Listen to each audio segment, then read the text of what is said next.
Say hello everybody, welcome to the LJL Official Unofficial, giving you coverage of the LJL Week 6 of the 2020 Summer Split. I am still your host, bringing you the last game of the most. Alex, otherwise known as XE by Master One, and of course I'm joined by the glamorous man himself, Alex, otherwise known as Nightmare. How good us Alex is a glamorous man. Oh, but the poignant, most perfect man himself as well, Samuel, otherwise known as Initialize Hapgood. He likes to initialize a lot of team fights, but sometimes doesn't win them in solo queue. Wow, way to throw me under the bus. Oh! I think you throw your team under the bus, my dude. You are the bus. Okay, let's bring it back, gentlemen, and let's talk about AXIZ facing off against Crest Gaming Act. This was a game last time that we said for DFM versus AXIZ was one-sided previously, and then the repeat happened, and it wasn't quite as one-sided this the second time round until things did occur. This, I don't expect it to be anywhere near as close, as Crest Gaming Act are on a win streak of V3 capabilities. Yes, but I will also say CGA in their game versus Rascal Jesters got down and dirty, and it was a bit of a mess. And that could give AXIZ some hope. I agree, I favour CGA, but much like we say, count CGA in, but never count them entirely out either, because they just flip back and forth on how their games go, and I don't know, we'll have to see. I want to see a little bit more out of AXIZ this time around if they want to contest, though. Sure. I mean, for AXIZ, their last game gave them opportunities, but they weren't able to take it. I can't imagine personally, and Nightmare, this is for you, that Crest Gaming Act, and especially Ardia, are going to give them a stone throw of a chance. They're not going to play for scaling, they want to play for winning at 10 minutes, really. Yeah. The level of the team fighting in that last game was probably not the same level as the CJ Rascal Jester game. I think that CJ always bring their A game on that side. Although there were some awkward moments, suspect moments, particularly on the side of Arya diving into the team as well.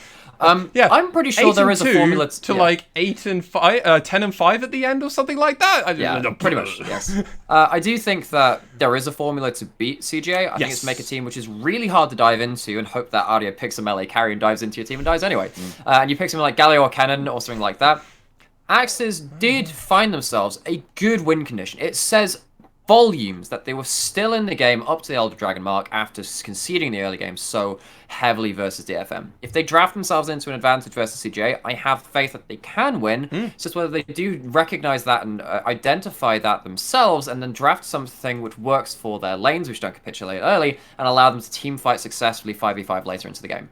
Sure, they had their win conditions, but they made it damn hard for themselves because they lost some really bad lanes. That Kai'Sa, so many times there were edges where she might have been able to get a kill if she hadn't been put in the dirt. Well, the dive didn't help going. The dive, right? And so, like, that was a real problem. And also, frankly, you gave up a Herald and 3 Drakes and you were forever on the back foot objective-wise as well. Now, you can't do that and expect to find easy ways back into a game. I would agree with you both there. There's a lot of problems there on the side of AXIZ they had in their last game. Some suspect moves, opportunities. They were at least opportunistic, but the execution might have not been flawless and to the level of expectations that we do actually have for them, especially coming off of the beginning of this Super Week, picking up a win versus Sengoku, the tied, or was tied, team for Crest Gaming Act. So they've taken wins from the higher up, but not quite done it for the lower down. It's going all over the place. A team, though, that they did face and lost to yesterday was Burning Core. Burning Core were a team that did actually beat Crest Gaming Act. So they did. We can't say with definity now that a team's going to win, but let's rip off that band-aid now. Gentlemen, we got our predictions right last time. Can we do it again? Who's winning this one? I think it has to be Crest Gaming Act still. It's always like you favour them, even if you kind of do it with a sort of like fear in the back of your mind that they might just int. This sounds sacrilegious. I actually think AXIZ are going to win. Whoa! Okay. Yeah, go on. All right. I think that it's going to be something like CJ forget that Onyan plays Kennen. They're going to give him it, and they're just going to try and team fight into it anyway and lose. I have this sinking suspicion that CJ are not quite self-aware of the fact that they can get drawn into these kind of things. I don't think AXIZ have the same level of carries as Cog and Art on their team. I do think they have picks which really can stymie CGA. Don't get me wrong. This is like the time of like, oh, it's a 10% chance I get it right. But if I do get it right, I will feel really bad about it. Wait, that's not how it's meant to work. Anyway, I'm doing it anyway. Sure. I mean, more importantly though, if you are going to put Eunyan on a top lane Kennen, the man who you want to play weak side against him is Nap, and that's CGA's Nap. So, have they already figured it out? They're like, it's fine, just Nap, you do your thing. Win lane or always go neutral, because apparently you can't lose lane if you're Nap unless you get 5-man dived, and even then, you still find a way to be relevant in matches, right? Yeah, he does. And like, it's not just that. I actually think his late game team fighting, decision making, and like his ability to get, say, multi-ban knockouts consistently on. Yeah, exactly. On the on is very, very potent for CJ, and I think that's been a lot of their unsung hero has just been Nap finding important picks in late game team fights. Yeah, and well, with that all said, gentlemen, the final match of the day. Take it away as we get into pick and ban phase. Thank you so much, Mass Swan.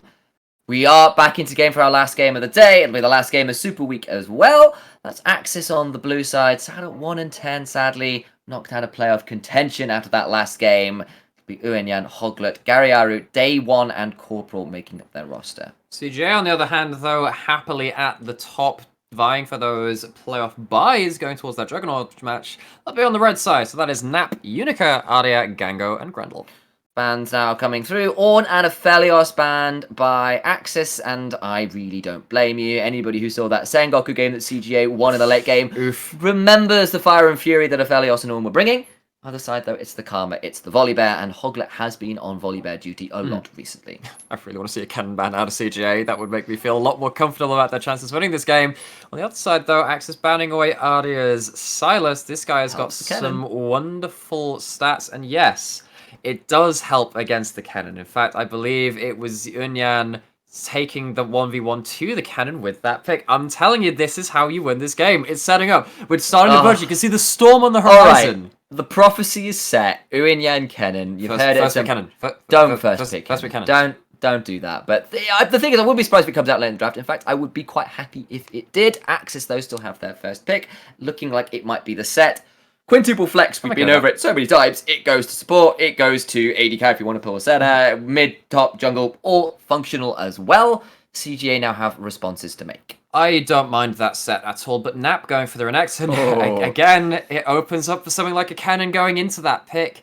Graves is locked in for Unica. That does potentially help in terms of CGA's ability to affect the rest of the map. Not necessarily the best top lane CVT because it is that double AD, but the burst is still there in high amounts. That it is, and Unica has looked pretty good on the Grave as well. Just in terms of the champion, he's looked most comfortable on, I think is the way I'm going to phrase it. Like versus Boogie, he was under pressure early, but was around the right team fights, turned up to counter gank Boogie a lot, and that really helped CGA get themselves that win over AXIZ. Okay. The response here has been Varus. I immediately like that because there are two very low-range champions on the side of CJ already. You've got this Renekton and the Graves. If you jump into a Chains Corruption, you do get removed very, very quickly. But I almost prefer something like a Galio support. I think Galio support would be really nice to the side of AXIZ, but it doesn't give you the same amount of ability to go for... On hit bar jungle. Okay, right. Going completely the other side of things. Going for the Quinn in the top lane. You play this matchup. I do play this matchup. It eventually, once you get to... You do have a very dominant early 5 minutes, but if you end up pushing too early versus the Renekton, you just get stunned and you die. If you die before 6 as Quinn, you pretty much just lose the game. You're always trying to catch up, and if Quinn isn't ahead, she doesn't do very much. Having the Kalista locked in for CJ, very important. It allows you the self-peel tool of you having the Fate's Call drawn to you, and then you just immediately jump straight on top of that. So if it does come later into the game and Quinn does want to dive on top of the Kalista, I think it's very important to peel that off. And also the Kalista is very good against about shutting down that Varus. It's also, importantly, a flex pick for Crest Gaming Act. Arya plays it mid lane. He has done it. In some matchups. And there is still room for that to happen. You'll notice, like, they haven't picked anything that could be a mid laner. Drop my coaster. Yep, yeah, cool. that was aggressively against Kalista. That's what it is. Hates in the Kalista. Terrified of it. Yeah. The LeBlanc was banned by CGA, interestingly. Don't want to give that option over to Gariaru, who does play that champion exceptionally well, and they're wanting to save last pick for the potential counter pick for Aria. Azir banned out by AXIZ, another potential blind pick, pretty strong. Looking like it might be just mid lane focus here. The Bard is banned out, was Hobbit earlier. Varus Bard is just really irritating. Really nasty at level 1, gives you that level 6 all-in potential too. Well, setup potential, not necessarily the highest damage between the two of them all the time, but they set up well for someone like a Quinn trying to fly in. Though I think most of the time in pro play, Quinn is less about roaming to the fight, rather than sticking in the sideline and making that Renekton very, very fallible. And the Spirit of Temptation herself now banned away. Cassiopeia, no Spirit Bonds for you. No crushing, Aria or Ganker. No crushing those bones. Indeed, sadly. And of course, remember the last time it was the flex pick of Kalista mid and Cassiopeia bot as well. So that's a kind of dual purpose ban for CJ. The Nautilus is locked in. Grandel's played it a lot. It pairs up very well with Kalista, assuming this Kalista does indeed go bot. I'm going to presume it will do at this point. But Corporal had a fine game on the Thresh earlier today. Of course, I believe it was him that was playing it. Yeah, Yes, it was. It was, of course. Yeah, it was the game we just cast for. Wow, it's crazy. It is locked in alongside that Varus. Lots of CC already. Lots of single target CC. Of course, the Vault in there too. And then having the Facebreaker Showstopper from set is very nice. If they lock in this TF, which is, of course, slipped all the way through the pick and ban phase, they have themselves almost double global comp. You've got the Quinn winning the side lane with the TF growing into that lane. Nap can never shove up in this game. Never. And it also sets up the counter pick for Aria. Of course, you can find very aggressive matchups into the TF if you want to play for lane. Aria has decided the way forward is Zoe. It works into the TF pretty well. You land asleep and then things kind of go a bit awkward from that. But you can take Spellbook. You build quite tanky early as TF because you can go Tatalus and you can go Merc Treads. And that kind of evens up that burst trade which Aria can have later into that game. Mid lane 2v2 can be quite interesting in this because, of course, the Graves can follow up for a lot of damage. And if there is no Summoner Cleanse available to the TF, things get a little awkward a little quickly. It's all going to be about this Quinn.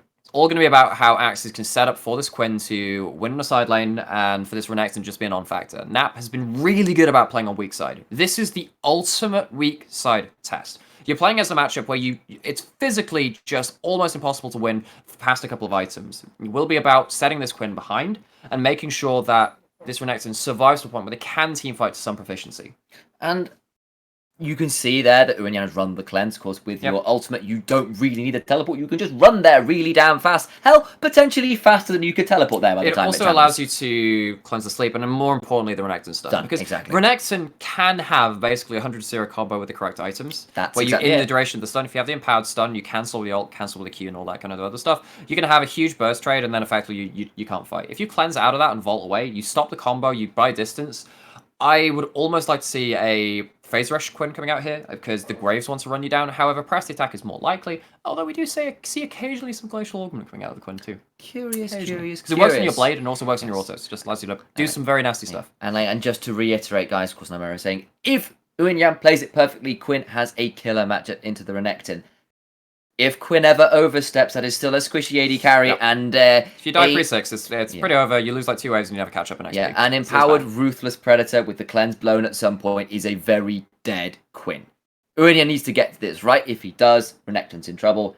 If he does it wrong, well, you end up as a very feathery pillow for Renekton to put his feet up on and store all the additional gold he gets. Here, looking at some of the team stats as well now. AXIZ in 7th for everything. Very far down that list. And again, this is 6th versus 7th XP difference. And it's a 1,300 difference between, like, a rank of difference there. This is the thing, right? CJ always wants a team fight. And that's pretty much all that's on the agenda for them. They keep team fighting until the team fighting is done. And the Nexus is either broken or theirs is broken. It's Doom Eternal, the League of Legends game. It's pretty much, rip and tear until it is done. AXIZ's team comp really doesn't want the team fight. They want Varus to be sat mid, wave clearing ad infinitum, and you want the Quinn to just run around the map, and then the TF occasionally go there and put pressure down, force out the turrets. Yes. They have a really good 1-3-1. It will be about CJ finding ways to break that open. I think that Zoe's not the best champion to do that. I think that you'd normally just end up trading for wave clear in the mid lane at that point. And Zoe doesn't really love to be in side lane. She's okay. She can wave clear from a distance, but she doesn't really like pushing up to turrets too well. It's going to be a lot about Unico, honestly. Unico needs to pull his finger out and make sure that he can set up the map well early, maybe so that this Callista can force plays later into the game. If Gango goes very far ahead, this wave clearing unit of AXIZ in the mid lane might be put under pressure, and that's how I can see CJ winning this game. Yes, that would be the way forward. And of course, Arya Zoe is pretty notorious, does a lot of damage on it, banned against him a whole lot because of how good he is at that champion. And if what we're likely to see is the 4 versus 4 and then the 1 versus 1 on the top side until the connection teleports in, Arya throwing nuclear warheads in the form of paddle stars at various squishy members would be a way to win that 4v4, even if the top lane is in a dicey position with the matchup as is. For sure. I've always had this burgeoning question of CJ never really split the map. What happens if a team can actually do that? But the LJL teams have been quite hesitant to do so. This is the first time when I'm actually like, okay, now we get to see if CJ can do that. This might actually be a very telltale game of, can CJ really contend for finals through multiple styles? Can they deal with people that don't want to team fight? Or we've seen that they can have trouble with people that team fight and have built their team comp to just deny your team fight cleanly. We saw that versus Rascal Jester with the a lot of pick CC, and then following up with the Caitlyn and Kale kind of just being so long range that it's really hard to fight into them. We saw that with Burning Core, picking the Galio into the Aurelia, meaning that the Aurelia would win the 1v1, but later in team fights just couldn't do anything. It's just too low range, driving to the taunt, just get blown up. I need to see now that teams have evolved to the point that they can deny CGA their team fight in another way, so that means that the draft options are slightly more varied against them in later games. Yes, I also say, for this particular team comp, CJ deliberately drafted themselves something like Callista Nautilus, which is great at forcing on the 4. If Garyaru leaves with his Twisted Fate to go help out that Quinn in the top lane, Arya, Gango, Grendel just hard force on the remaining 3 and hope to win that one. That's kind of a way for CJ to try and outplay the split push here. And you can sort of see the play patterns that both squads are wanting to go towards. CJ force on the 4, Garyaru tries to go top, and AXIZ try to survive the dive with the Set, the Varus, the Thresh, all trying to stay safe. And they've got a fair amount of ways to do that with Lanterns and Chains of Corruptions and the like. They do, yes. It will be a large amount. A lot of this game will come down to CJ and how they use the Fate's Call, because that's their big engage tool, really, to try and break open whatever wave clear AXIZ have set up in the mid lane. Just checking on the runes very quickly, I think that is an important thing to check in on here. I think that it's really important to say that, so it is press the attack on the Quinn, does mean that your burst trades are really nice. It's basically like an AD carries version of Electrocute. Allows to take some very nice trades after that fact. I want to see if it's going to be a W max or a Q max, either for that extra attack speed and mobility, or the burst from the wave clear from the Q. Also worth noting, it is, of course, the on-hit Varus, and it's going to be Spellbook on the TF, just checking in there, because there are a couple of build options, but that's kind of what we expected as the norm right now. That's exactly it. AI-Bot is favouring AXIZ here. Twitter vote slightly in favour of CJ, but we know AXIZ fandom is pretty rabid, and rightly so. Did someone say a Princess Story? Unfortunately not available now. They are out of playoffs, it is sad. But it's time to play Blue Shell. That's what you need to do, is come in and knock some of these top teams down to size. It has been an unfortunate split for AXIZ. It really has. They've been plagued by roster issues and visa issues that kind of fomented them. But here we go. Into this game, you can already see the early trades from Quinn. Stinging versus that Renekton at level 1. Level 2 hit by CJ, yeah, they're going to step forwards. That's the impressively aggressive engage. Now, Day 1 has got the Lantern, and that's a re-engage again from Grendel, who lands a second Dredge line. Gango going to try and find the Ren, can't quite find it. Flash out from Corporal to avoid the Q. 3 summoners for the 2 on Grendel, and lane control goes the way of the Callista. This is why this pick's been so high priority for so long. You end up winning most of your 2v2s, and you do it with style.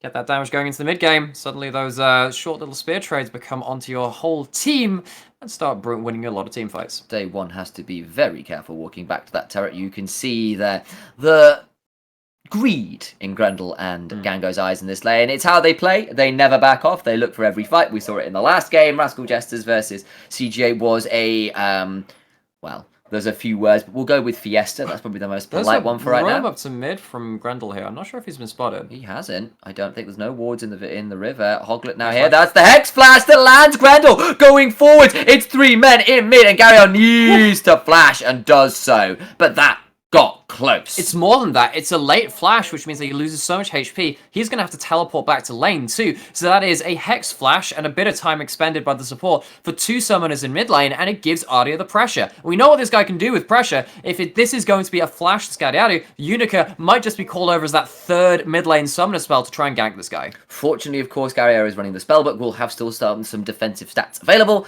but it makes things like the flash gold card less available for when that...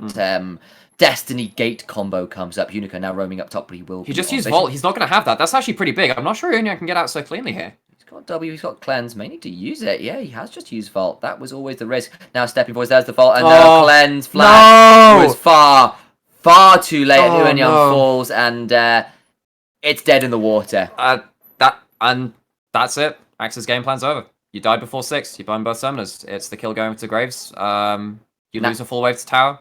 If you want to play that gank better, you flash the other side of Graves and flash towards your tower first as soon as that Q comes down, and then you vault to get that distance. The vault kind of went sideways.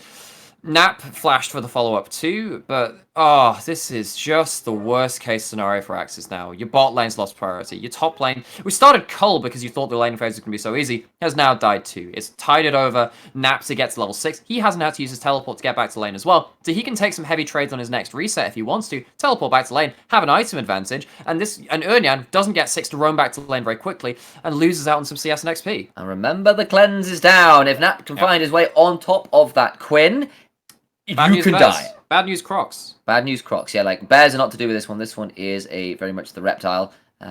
We've had far too many Australian references on the cast this last few days. Every day has haunted us since he came on as a guest yesterday morning. It's almost like I can hear his voice in the VODs. Possibly because it is. Thank you for enlightening me. So that's how that works. I didn't realize, just in case you didn't know. It was him. So Unica coming out to a really good early gank. And I have to say, I was saying a lot of it was on Unica setting up the map state very early. This is the checklist complete. Well done, actually, Unica. That is exactly what he needed to do. We've sometimes been left a bit wanting from him. Hoglet is now looking to respond. Can't quite get there before the portal jump completes. Arya had dived forwards, and Hoglet saw the chance in his ice course. Arya does have cleanse and flash, so would have been challenging regardless. Hoglet's going to find Unica on Dragon here. No, he's not. Okay. No, he's not. You're right. Okay. He just walks away. And with the bot lane prio, potentially they worried about Nautilus locking down Hoglet, though. Sure. Don't want to go into that fight. Unica would have got pretty low, though.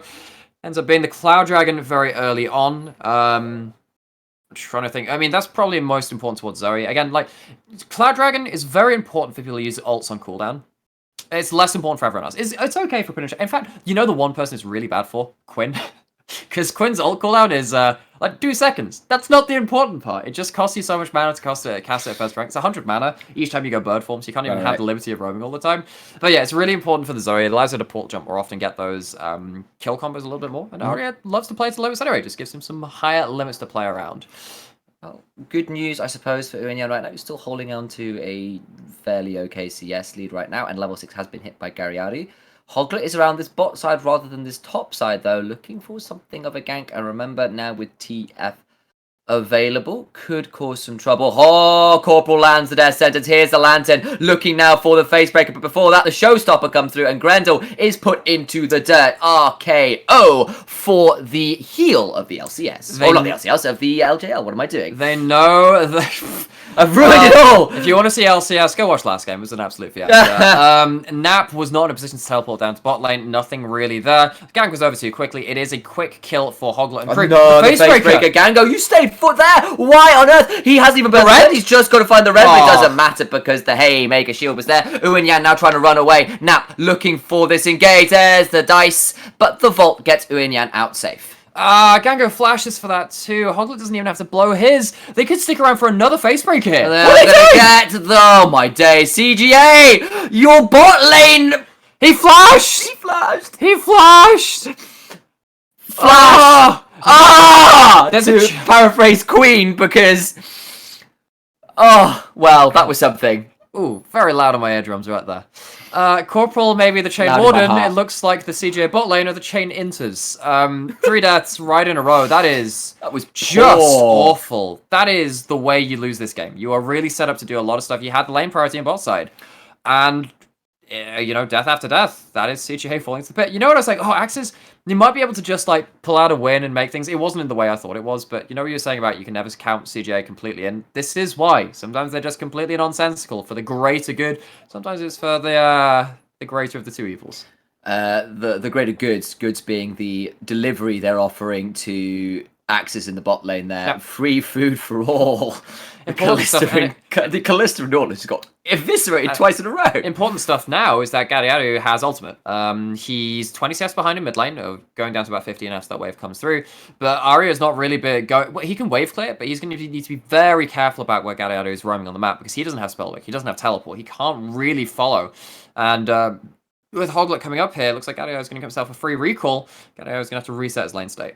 He is. Hoglet still stepping forward, being really irritating with Arya. You just stay there. He's now going to get showstopper. Oh, that portal jump! That portal jump was really That cute. was really good! What? Hoglet thought he just timed it right, and it wasn't quite. Arya sees the animation, pops the ult, gets pulled back to it, so it cancels the ult from Hoglet. That's huge! I've actually never seen that interaction before. That's wonderful! Nap gets slowed, and that was really well done by Arya. I want to point out as well that Unica's around. The last gank did not work. Unica burnt his flash to try and get Uyan, who managed to walk out with no summoners available. So well played by the Queen. They're going to be really careful now, though, because TF is still off the map. They don't know where he is. He could roam towards topside. Gonna keep going, trying to find it. Flash is available for Nap. Gonna have to time this super well. There's the Dominus, but it's just not quite enough. Here comes Gariaru, who's got the gold cup, but it was super late, and now he's in trouble. Flashing out, and that is the goal for Meek. Hoglet's here, gonna try and find a trade. Gonna find the face breaker, but there's the flash. Not quite enough to damage, but the face breaker's here. Unica now in trouble. Gotta try and run away. Face breaker will shortly be up again. There's the vault again for more damage, but not enough with the blind. And Unica gets to walk out. It's a 1-for-1, but Nap playing that well to get the turnaround kill. Wow. Gariaru drawing that gold card super late. At least it is the Hoglet's turning up to play again. And yeah, Gariaru does not have a very good gank there at all. Very, very dangerous to CGA to go for this play. They know that they have probably the combat style advantage on Renekton right now when it comes to the big fights, because they do have the level 8, the ultimate available. The smoke screen comes in just a tad too late. The slow doesn't last long enough. Unyan gets out. Gariaru comes in. He has 0 mana. He actually cannot follow. He doesn't in fact actually draw the gold card late. He's just stunned up in place. He can't throw it, and then he has no mana to do anything afterwards. He can't even throw the wild cards. Comes in, and maybe that's why they went for that play. They knew that they couldn't come in, and even with that blue buff ticking, wasn't enough to regain enough mana. Unica goes, at least survives that fight. Man alive. Okay, well, the Fiesta is real. The Fiesta is here.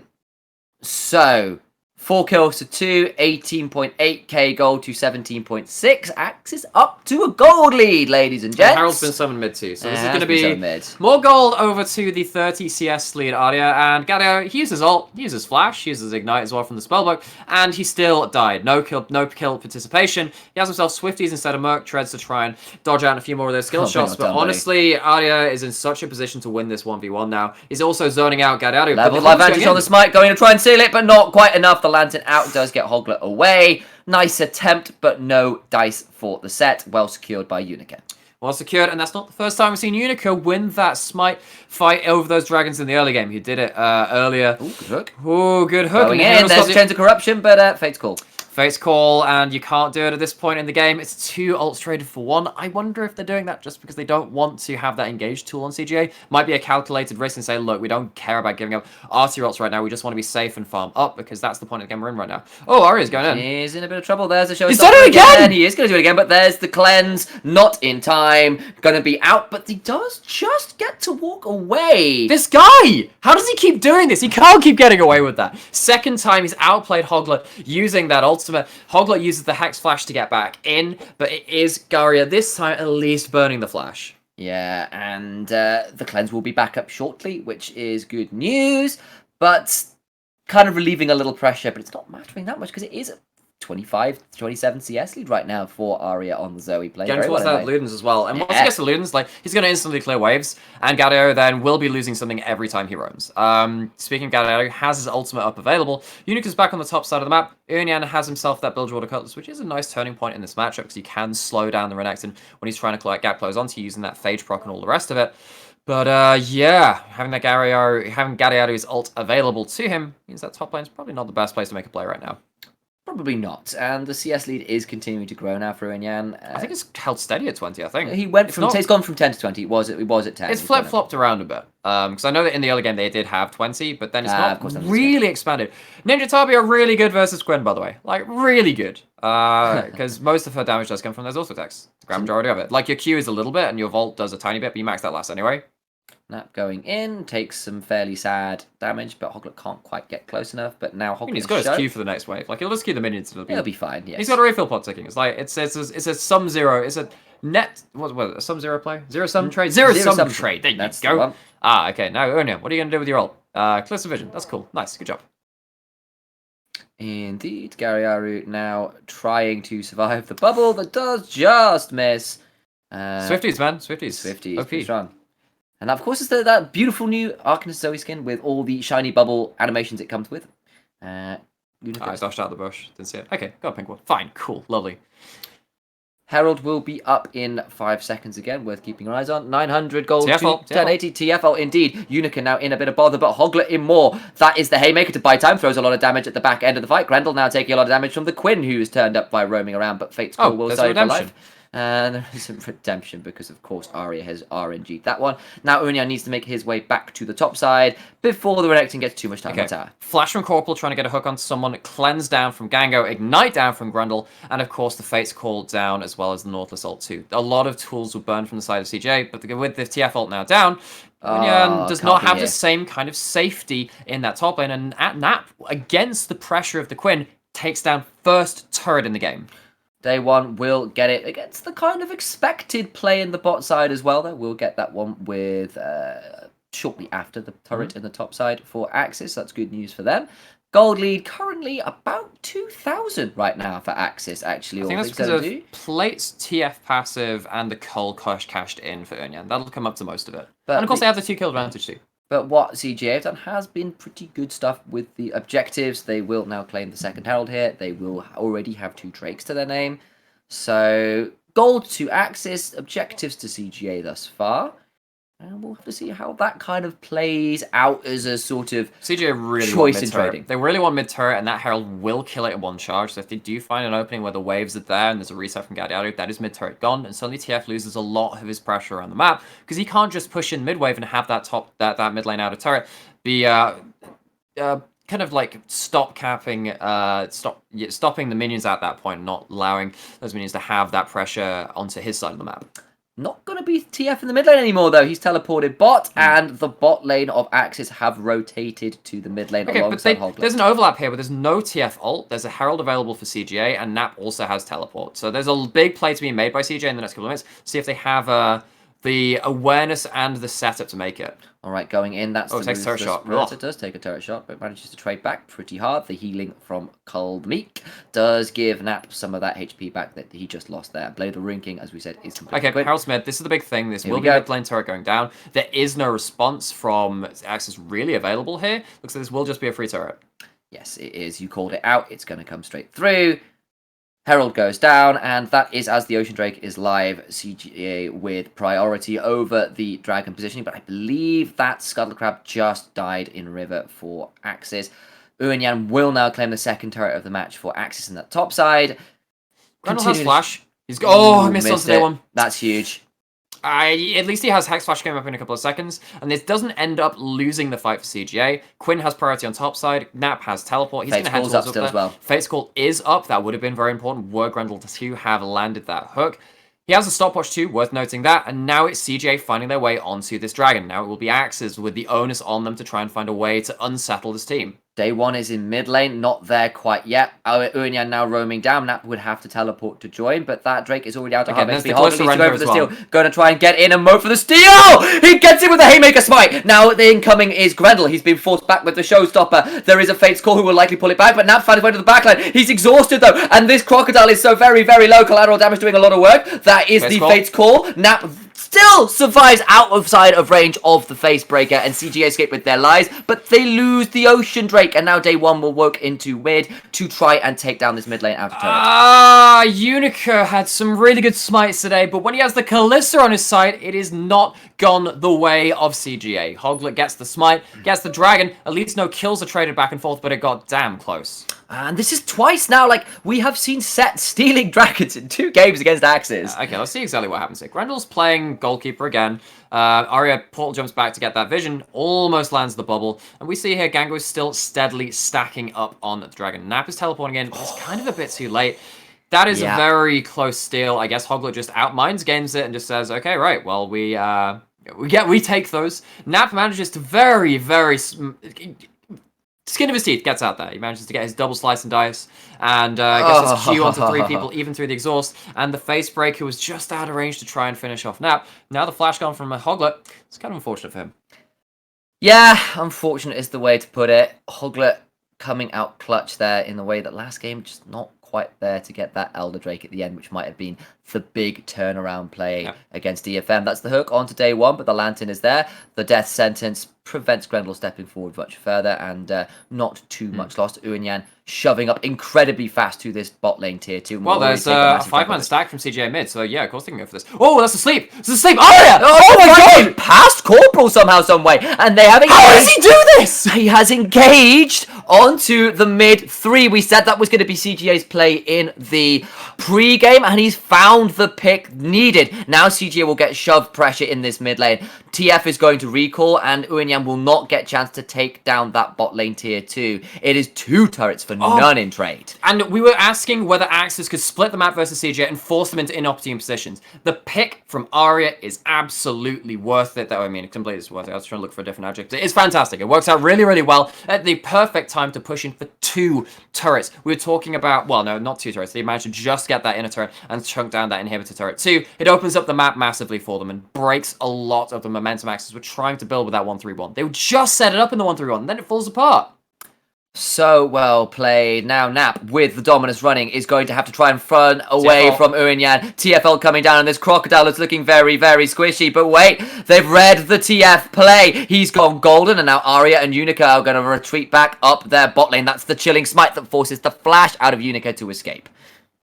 Oh, good damage from Arya. Maybe trying to thread the needle once again onto Uinyan. I need to see a replay of what happened in that mid lane. I hope that is coming up. But with all things said and done, it is Uinyan taking his cleanse from, using his cleanse, but buying the Dominus from Nap. Doesn't end up leading to that much of anything, but with 2 minutes up until the Ocean Soul, get at least to buy some vision for AXIZ around this side of the map to see if CJ can try and get control of that back in the next couple of minutes. Interestingly, we can see the AI bot very much favouring AXIZ here. 65% chance to win. They've got the gold advantage right now at 21 minutes in. They've got side lane pressure if they can continue to use it. They do have the gold lead right now, and they do have... at least they did stop those 2 early dragons coming in. I think a large part of that win rate is just having TF on your team. You know, it's a very high win rate champion, very high presence champion. And of course, having the Varus there too. He's got some good stats. I'm not sure they've really taken into account the Varus nerfs. Yeah, but there's still that X factor, of course, of Arya, who's found 2 kills. With the nukes, we kind of called out as a potential for blowing up the 4-man, make that 3-man squad, because of course TF will be playing in the side lane as well, as we're seeing. 1 minute till Ocean Drake. This would be Ocean Soul point for CGA. This would be tying up the Drake count for AXIZ. And to be honest, AXIZ just want to continue playing side lanes, and being able to steal this one away will just buy them time and prevent the win condition from CGA, if nothing else. Big thing. Oh, Grendel's going in. There is a Fate's Call available to pull him back. Tempting to block the Lantern. That's pretty damn huge. There's the Showstopper. Shut down, though, and that's before that Ocean Drake spawn. Now Nap stepping forward, can't quite get in range, but it's a jungler dead before the Ocean Drake spawn. Hoglet couldn't quite use the Haymaker in time. Tries to use the Showstopper to buy some space. Uinyan also, once again, not being there at the right time. And actually, this is not going to be the Dragon start. It's going to be heading towards the Baron.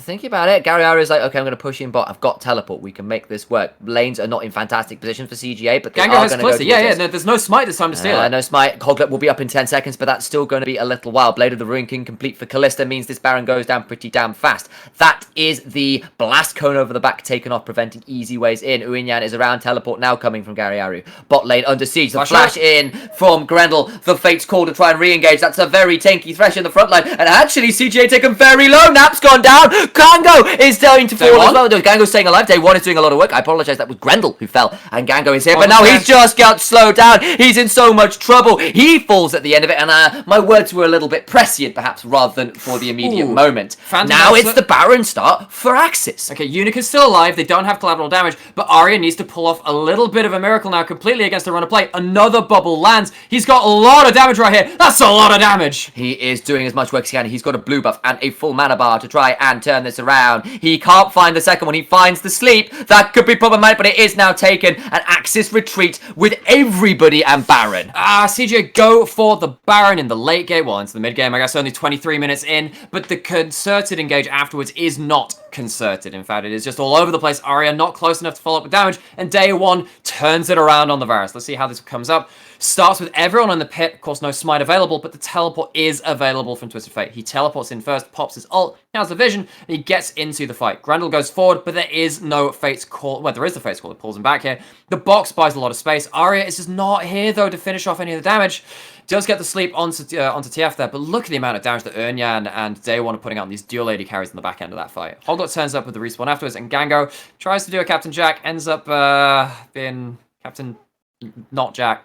Alright, gonna try and steal this. Not quite, but they're gonna get out with the lantern. It's been a couple times we've seen that. Puts Ocean Soul Point on for CGA, and that is the win condition. But now with Baron buff and the 1-3-1, CGA are gotta be careful not to bleed out too much gold in this particular Baron play, or it could be disaster if it isn't already. 2,500 gold with 2 minutes left to play with the Baron. For sure. At least there are some engaged tools available for CJ were they to make a play. There are two members on the top side for AXIZ, but with Arya responding there, they're not really in a position to wave clear the mid either. They can lose themselves 2 turrets on this push. While Nap is taking down, it looks like the bottom outer turret, at least shoving a wave in there. I'm not sure he's actually going to finish it. Yeah, and how often do you see a Quinn win a fight in a 4v5 around Baron?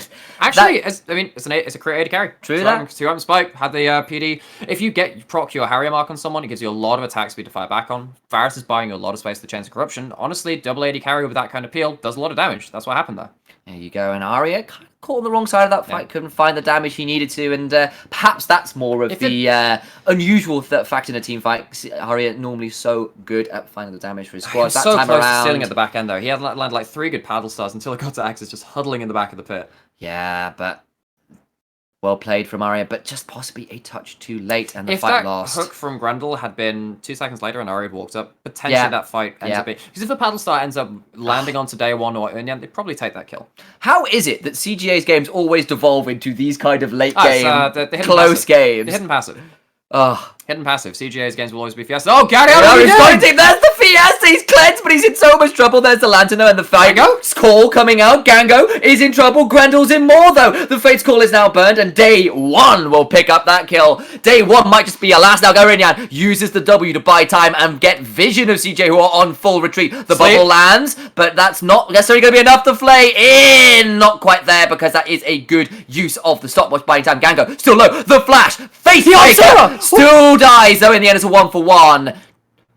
And wait, the mid lane just lost the mid lane turret. Yeah, they're pushing there still. Day One wasn't even a part of that fight. AXIZ are fighting on multiple fronts and making this a split-up affair. It is, and CGA, you asked how are they going to play out if people are playing just for team fights.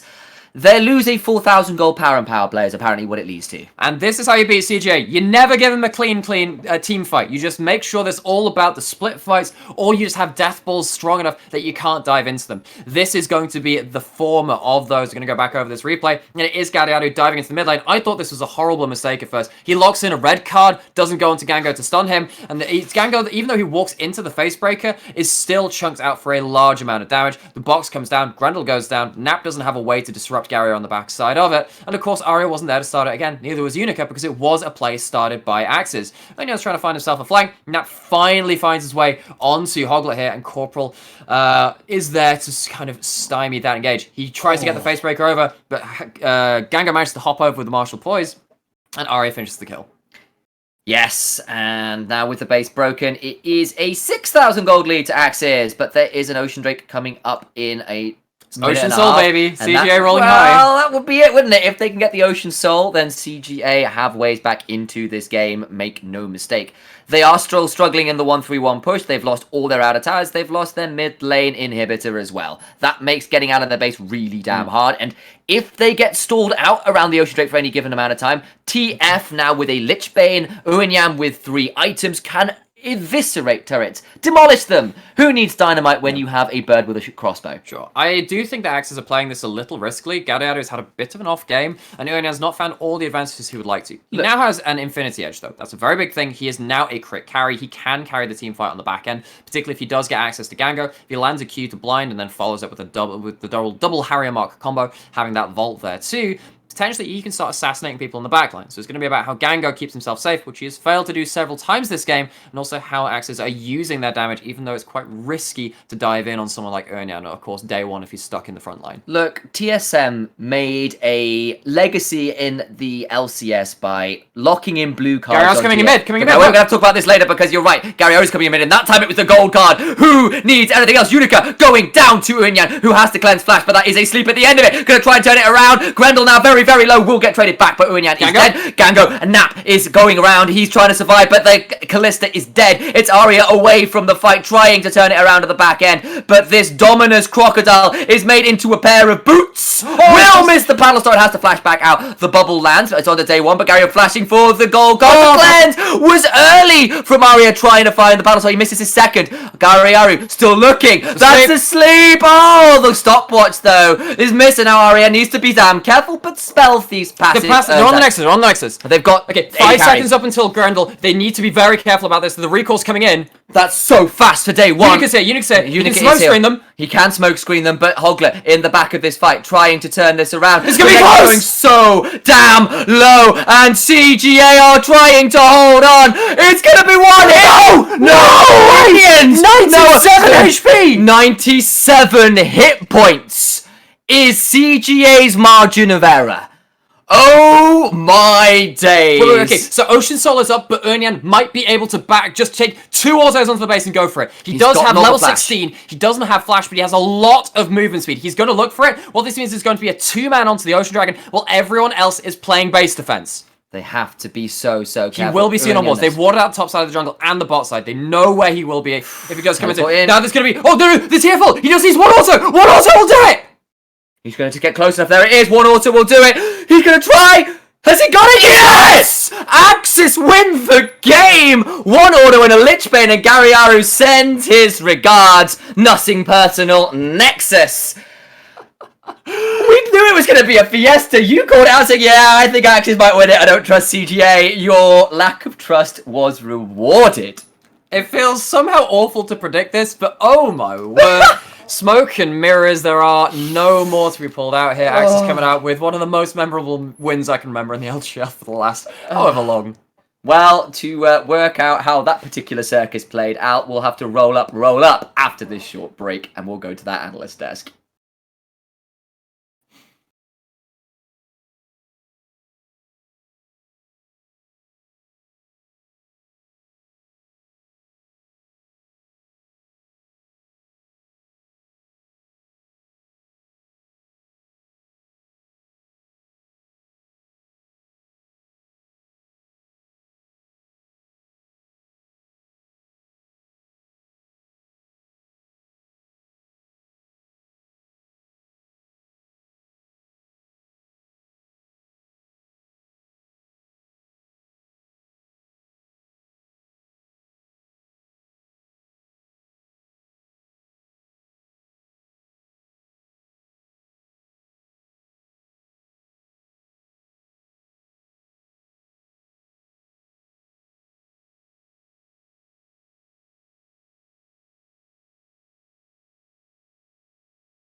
Hello, everybody, and welcome back to the LJL Officially Unofficial, bring you coverage in English for the LJL 2020 Summer Split Week 6. Gentlemen, what a game we witnessed to end out Super Week. We began with an upset we couldn't have predicted, and we ended with an upset that only Nightmare could exist because he wants to give the hot take at the final moment in the last hour. Hang on, that was pretty good, I'll have you know. Oh, but being part of the Church of Aria is a very different semantic statement to being the Church of CGA. I don't know if you would have done it if AXIZ hadn't already done that first upset at the beginning of Super Week versus Sengoku. And then they end Super Week with an upset. They went 2-2 in Super Week. Sadly, though, due to the scenario that they had placed themselves in coming into Super Week, it does mean they are no longer in contention for a playoff spot. A little too late. Gentlemen, congratulations on our 6th for making it, but commiserations to AXIZ and School Jester, who will no longer be in our playoffs. But seeding is still an important thing, and pride for AXIZ is still a very important thing, showing that with this roster change, they had the moves to make it. They had the potential all along.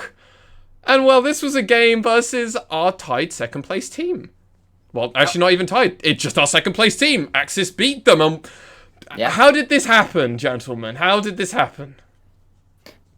Okay, so the big deal was we had two opposite sides of the map that were supposed to be super strong. You had the Quinn into Renekton counter for Uinyan. On the other side, it was Gango and Grendel on the hyper-aggressive Callista Nautilus. Both strong lanes go wrong for both teams. The Quinn dies up in the top side, blows Flash and Cleanse. Bot side, though, it's 3 int deaths in a row, and I know Nightmare had his head in his hands because it's like so bad. There's bad for Quinn, and there is like catastrophic in the bot side. They lose plates, they lose 3 kills. Like I can't begin, man. It was just. I was willing to call the game over when the kill happened pre-6 onto Yuanyan, who blew both summons. I'm like, okay, well that's it. I mean, I've played enough Quinn games to know this is gonna be really awkward now. And then just bot lane flips the bird. Bird up, apparently. Throughout that game, that gave AXIZ the lead and always that gold potential, and throughout a lot of it, the side of AXIZ, they actually had a gold lead in most of their lanes except for that mid lane, and let's highlight this mid lane as Arya was such a crucial member for keeping CGA in, and the only member of both teams that didn't die. I think that the Zoe is kind of off theme for CGA's draft. I think that it's really hard to impact any kind. It's the same kind of problem they had against V3, right, when they lost against them in the first round robin. If you're playing against a mid laner that's never there, what does the lane advantage matter? If it's never a clean 5v5, you don't get to be the artillery bot that Zoe can be. No. Arya still tried. He landed like a godlike bubble onto day 1 as soon as AXIZ were trying to set up the 1-3-1, and it broke open the map for a very short period of time, which then led into a whole series of plays which then end up into Baron and all the other stuff. Arya's really good at this pick. Was it the correct pick for right now? He tried to make it work. It was 90% of the way there, but not the 100%. Yeah, and I'll have to give some praise as well. He survived a lot of attempted ganks. The portal mechanics versus the showstopper were really clutch because you always go back to that portal, no matter how far you're taken, and the magical journeys that Seth was trying to take Zoe on, she wasn't interested in, and that was really good stuff to just avoid the attempted release of pressure there from AXIZ. Yeah, and throughout that game, there were many opportunities for CGA to definitely turn this game far further into their favor, and a big part of it, I'm thinking, honestly, is that Baron. Baron that I thought they were going to get, I thought it was theirs, and then, well, it wasn't. Was it, gentlemen? Yeah. It's a hero play by Unyan and Day 1 to come in and use just free fire on the backline.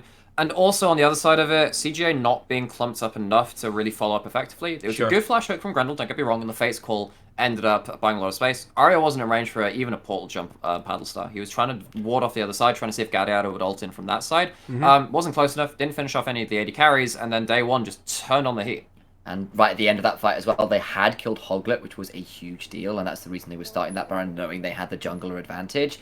But by the time the fight finished up, Hoglet had like steamed back up to that fight and catches Gango with the Chilling Smite as he's gone trying to escape with the Blast Plant and gets to kill him too. And then it's basically Unica and Arya throwing as many skill shots over the wall in that Baron, trying desperately to stop AXIZ taking the Baron. It got close, don't get me wrong. There were some blinking health bars, but AXIZ secured the Baron, and then with the 1-3-1 comp and a big gold advantage, CGA ran out of options. And now let's zoom on to the end of this game, because we could pick apart 2 or 3 more things, but let's be real.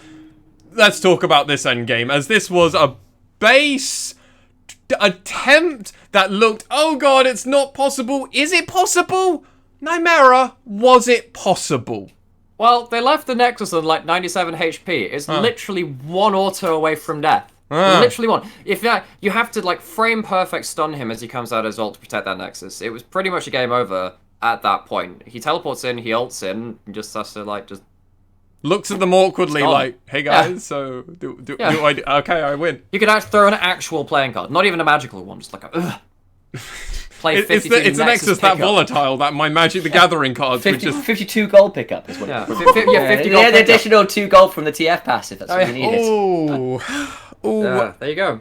But getting up to that point, AXIZ were just able to continuously push in, and it began through a fight where CGA actually were caught off guard uncharacteristically throughout this game, and that's just how it ran out, didn't it?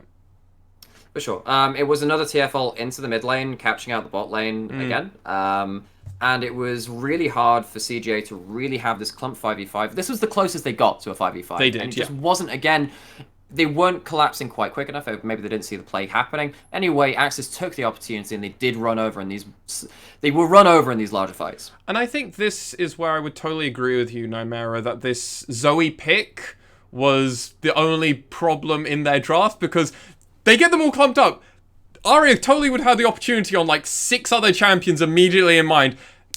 I hate to say it, the Akali, the Kassadin, Syndra.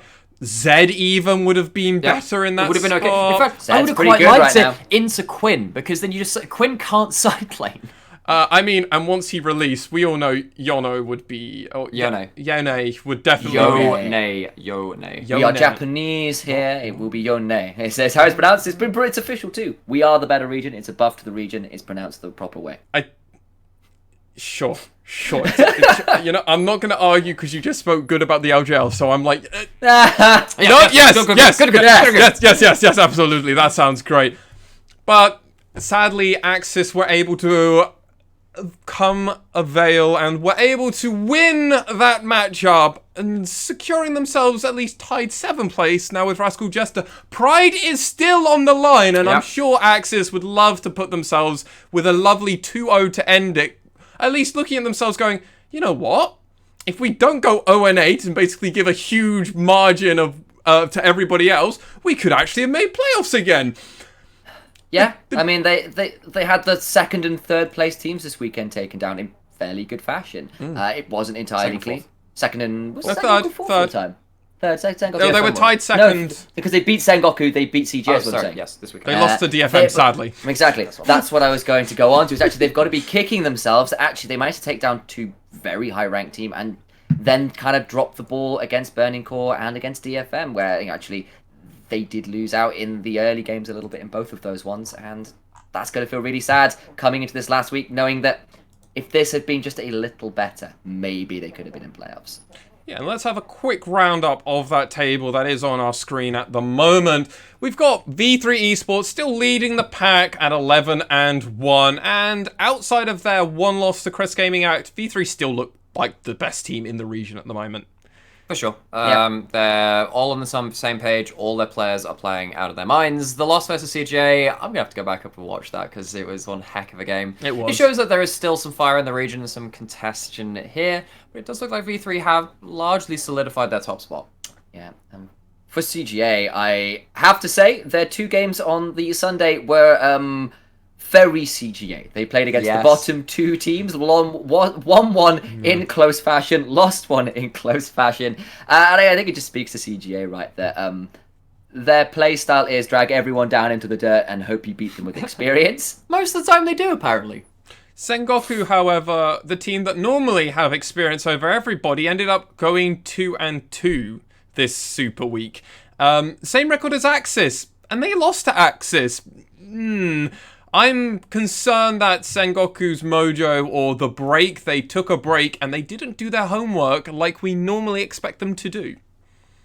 I was quite disappointed by the way they played around Vision, and when they're picking stuff like Victor, it's really important to protect your mid lane, and they failed to do that on multiple occasions against AXIZ, and AXIZ really tore them apart for it. So don't get me wrong, AXIZ played it well, but you have to put the onus on your own play, not on the enemy's play, because you can only control your own play, and if they are making those kind of mistakes that they were not making earlier in the split, it's worrying for them going into playoffs, particularly because they they want to go towards that upper bye, that upper Juggernaut match, and they have the chance now with CGA dropping that game, but they really want to kind of clean up their act.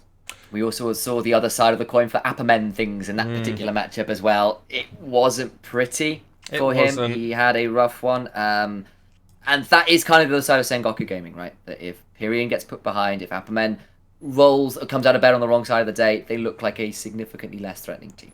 And while we've not covered this team's games for the day, Burning Core ended up going 3-1 during this Super Weekend, and myself and Initialize, we covered their first 2 games on Saturday, and this looks like a new age Burning Core. They leveled up over this break. Yes, it does, and it is, I put it in a tweet as, oh lord, but once has another carry jungler, and he had 2 Kha'Zix games on Saturday, and I saw Boogie on Kha'Zix. I think you have to ban it against him now. Yeah, he was that good from this guy. He was just blowing people up on that champion, and there was a point where you could just throw 3 bans at once and you would have nothing else you could really carry on. Add in a 4th, maybe a 5th at the minute, and Burning Core can start playing to their win conditions a bit more easily in draft now. Yeah, he's definitely a player that is expanding to try and become potentially the second best jungler in the region. Really is. Obviously behind himself, the Lord, well, more the Prophet maybe? But Jesus, maybe? I don't know. Boogie himself in that top lane. Hey, Spaghetti Code Monster. Hey, I'm not gonna let up an opportunity to talk about Let's Play Twitch Plays Pokemon. Destination Focus Me. Sitting at 5th place now, has 2-2. Well, no, an 1-3. 1-3 weekend, and even their win against AXIZ looked slightly suspect at points. There is a lot of things you can take from that AXIZ win and say that was good. Like, they got 2 Heralds, they got 3 Drakes, they got big gold advantages, they managed to read the dive happening top. Yes, AXIZ completely entered it, but they were in the right place. That's all good news. But the fact that, they took a long time to come and close out, the mid game was stalled, that in the bot lane, Malphite managed to get a TP and get onto the Ezreal and the Kog'Maw as Elder Drake was spawning. It's like, you've lost in the clutch so many times, DFM. They nearly lost it in the clutch this time. It seems like DFM need the other team to throw them something, otherwise they really are in a bit of a bad spot. We've seen that. I mean, losing this many games in a row never happened for DFM. Never happened domestically. We already said this was going to be their worst split domestically anyway. It doesn't normally happen for many teams outside of maybe a 1 or 2 bottom team. But even then, they normally catch a win here or there. Unless you're AXIZ, sadly, and you're trying to put yourself in the hardest place possible to still make playoffs. And there's a very good chance they finish in the bottom half of the table. There's actually a very good chance they end up 6th. SoftBank Hawks have a 1-1 head-to-head record with them, and if they do end up winning or going even in terms of either going 0-2, 1-1, or 2-0 in that last week, we can have a tiebreaker for 5th, 6th. Yeah. That's not the biggest thing in terms of results. What it will mean is that potentially if they do win their round 1 playoff final, best of 5s, one team will have the side choice over the other in the second round, just in terms of remaining seed choices and stuff like that. But it's pride, mainly. If DFM finished 6th, oh god, that's got to feel bad. Oh yes. Oh yeah, and then let's go on to the Hawks. They went 2-2 this Super Weekend, and this is another team that, while they had a few interesting losses this week, I think is fair, during the Super Week, I mean, they still look like a team that has also leveled up. Not to the level of Burning Core, but they've also leveled up. finally we are seeing some consistent game plans that are not win lane and hope that the enemy jungler is not around. Like, they have brought in new coaching staff as far as we're aware, and that has been a huge difference, especially for the likes of Dasher, who has looked suddenly like not a mediocre mechanical player who tries to just outplay everything, to someone with a lot more threat and presence to him, and particularly versus DFM, his Echo was so damn good. Utapon had no chance on that Callisto. I mean, I remember we did that podcast episode mid break, kind of trying to fill in some content, and we said, okay, we had a question of if you could make one change to any LJL team, what would you make and why? And I think on the Hawks, as much as we're talking about roster changes, I think my first thing was get the coaching staff in order. Whatever they've done, immediate results. That does say a lot about this team. They definitely have the talent. Heck, even Honey got one of our MVPs for 1 week. With Dasher stepping up as well, they do have the pieces to potentially make a run in playoffs, and that's actually pretty scary considering they're a bit of an unmeasured factor right now. Any of these teams in playoffs, looking at these in a best of 5, be like, we don't really know what they could do to us.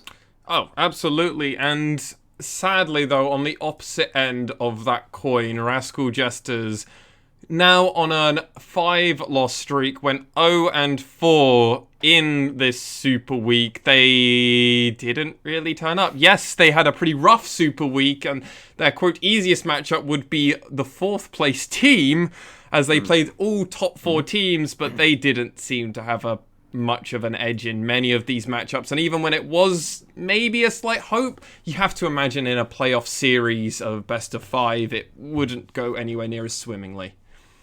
No, and I mean we've been over it so much, it's a down of a dead horse. We know where the Jesters are at with their roster. To their credit, they took it to CGA. That might also be CGA coming down to their level. But, you see the talent on this roster. Yeah. Cog and Art are genuinely really, really good. And Hatchamecha, when he has kind of good information early, can make some really smart decisions in the jungle. Indeed. They're missing the other pieces to lift that squad up. But come 2021, I actually think Jesters, if they can keep the right players on that squad, have got some talent there to work with. Yeah, they were also a team that was plagued, maybe worse out of any other team, with losing their main 2 all-stars of Vivid and Ninja in their respective support and mid lane roles.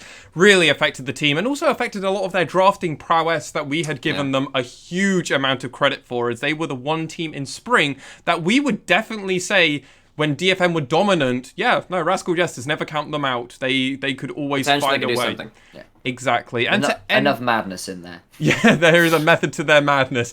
Or was, at least. And with AXIZ, to round us out, we've already talked a fair bit about this team, but 2-10, playing for pride, and, well, Super Week probably went as good as we could have expected it to really go. They went 2-2. They didn't do it in the way that I had predicted them to do on the podcast when I had said, I think they might 2-2 this week. I was called a madman. I mean, not the way I predicted, but I was hoping for that 3-1, if anything. That's the really sad thing, right? Because they pulled off the win versus CGA, and they were so close to being DFM. So close. They will be kicking themselves. And in fairness, to have made playoffs, they would have needed to beat DFM, and then also have DFM not only lose to CGA next week, which is a potential. Obviously, they're not playing very well right now, and also lose to Rascal Jester. That's the one we're like, okay, all right. Or at least go neutral with Rascal Jester, so they get themselves into a tiebreaker spot, right? But stranger things have happened, right? I mean, like AXIZ at 0-8 beat Sengoku at 6-2. Yep. And CGA just out. Yeah, and CJ. AXIZ have done some crazy things. If that had gone that way, it could have been the making of somehow a one-up to their Princess Cinderella story from spring. It wasn't to be. I'm going to miss this team in playoffs. They've looked really good in Super Week, so I will be sad to miss them, but I feel so bad for them. So bad. It was a glimmer of hope at best, and they needed, realistically, other things to go well for them. Other teams to drop games that maybe they shouldn't have. Almost.